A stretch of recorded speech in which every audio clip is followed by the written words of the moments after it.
So I don't know if you've ever heard this phrase, but there are lies, there are dirty lies, and then there's statistics.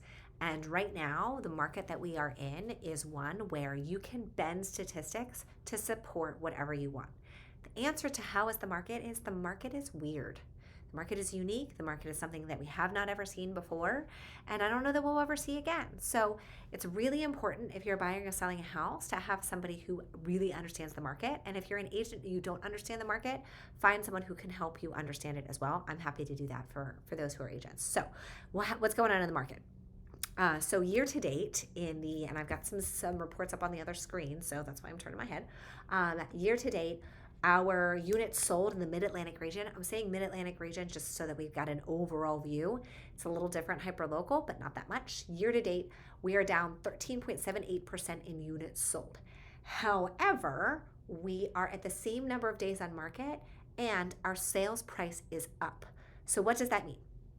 And our sales price is up by about 7%, which is much slower than it was last year. However, it is still up. So that means A, housing prices are not going down on average. B, fewer houses are selling.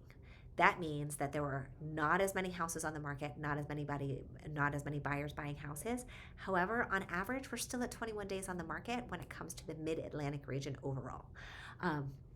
For last September versus this September, we are down 22.5% on units sold. And again, we are up on sales price by about 4 or 5%, depending on if you're looking at average or if you're looking at median sold price. So again, prices are going up a little bit. Actually much more of a normal amount than what we were seeing last year. Our average days on market have gone up by 20%.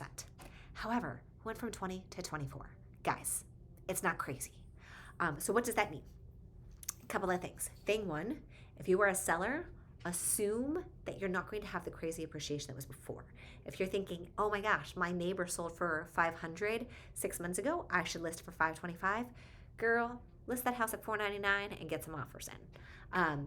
If you are a buyer and you're hoping that prices are going to go down, interest rates have gone up significantly and prices are still going up. So they are not going up nearly as swiftly as they were before. I don't see them going down.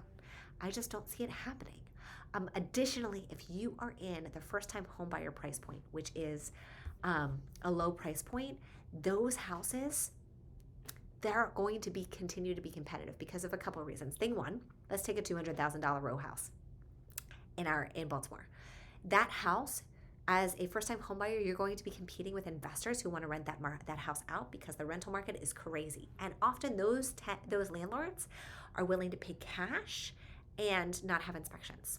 You're not going to be able to beat that. So you're already going to be less competitive simply because of the situation that we're in. Second of all, no one is building that house anymore. If you look at, I'm going to tour a new home development here on Wednesday, and it is, it's just not, people aren't building, it's like 300 to 400 is the starting point.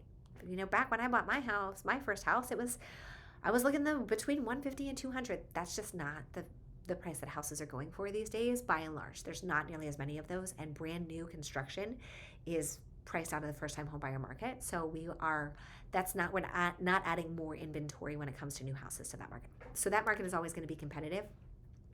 When it comes to if you have a higher price point, like I know somebody who's looking in the $600,000 range who is very, very picky about what they want. And the thing is, it's good to be picky. You should be picky. But when it comes up and it's available, do what you need to do in order to get the house. And in that case, for their particular market, $600 and $630, it's a difference of $200 a month.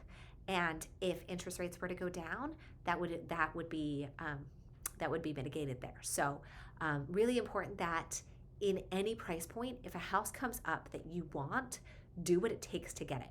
We are not in a world where you can offer list price in a multiple offer situation and get it, or offer below list in many situations unless it's overpriced and it's been sitting on the market for a little while.